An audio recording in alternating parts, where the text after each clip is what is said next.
garaan keenya ol yaana'u.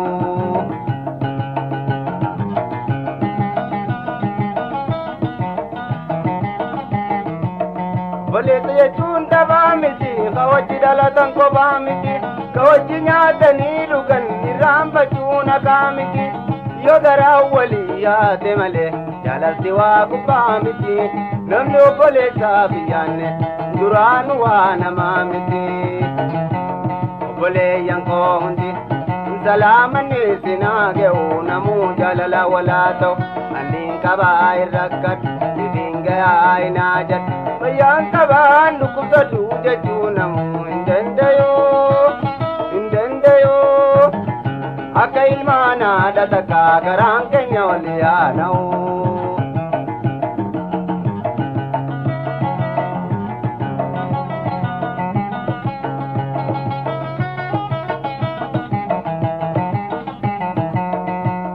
Tullee waan dheessanii obboleessa fiini gorsani amajaanii yotti haaranii bombi muranii eegga geessani hamtuu saallee ni dhoysanii tokko waan oteessanii wal gorfadhaa wal gargaarfadhaa yaade yeroo amma dandeessanii. Obboleeyyan koo hundi salaamanni sinaa ga'u namuu jaalala walaa ta'u anniin qabaa irrakkadhu sifiin gayaa hinaa jedhu fayyaan qabaan dhukkubsatu jechuu namuu hin dandayuu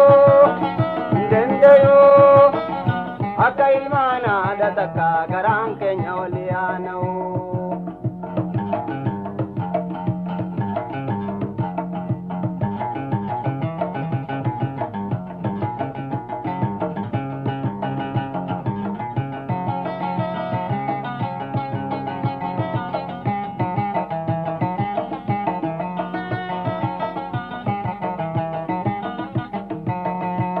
Obboleessi dhugaa wal jaalata rakkoo fi bal'ootis wal yaadata hamtuu toltuu wayi wal dhoofata garaa saabanee wal garsiifata haattiin diigu barni kaanfata muraada obboleessaa ni guuttata.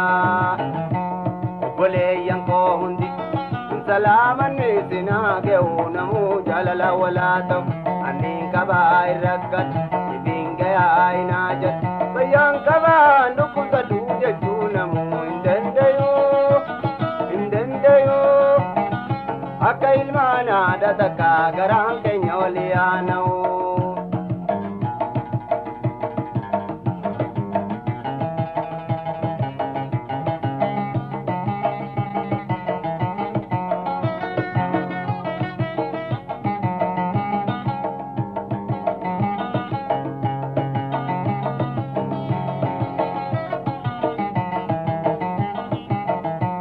Obboleessa jechuun dabaa miti ka wajji dhalatan kophaa miti ka wajji nyaatanii dhugan irraanfachuun hakaa miti yoo garaa walii yaade malee jaalalti waa gubbaa miti namni obboleessaaf yaanne duraan waa namaa miti.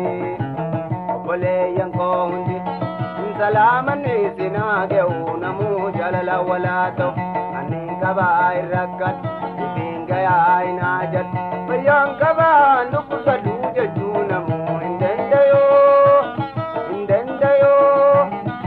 akka ilmaan haadha takkaa garaan keenya ol yaana'u.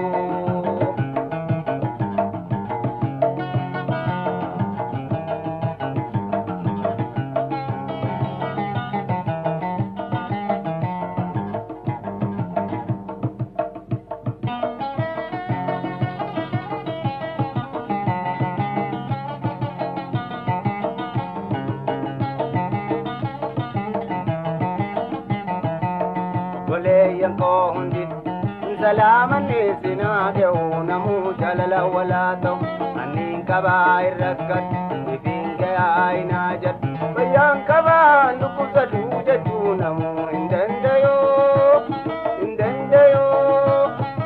akka ilmaan haadha takkaa garaan keenya ol yaana'u akka ilmaan haadha takkaa garaan keenya ol yaana'u.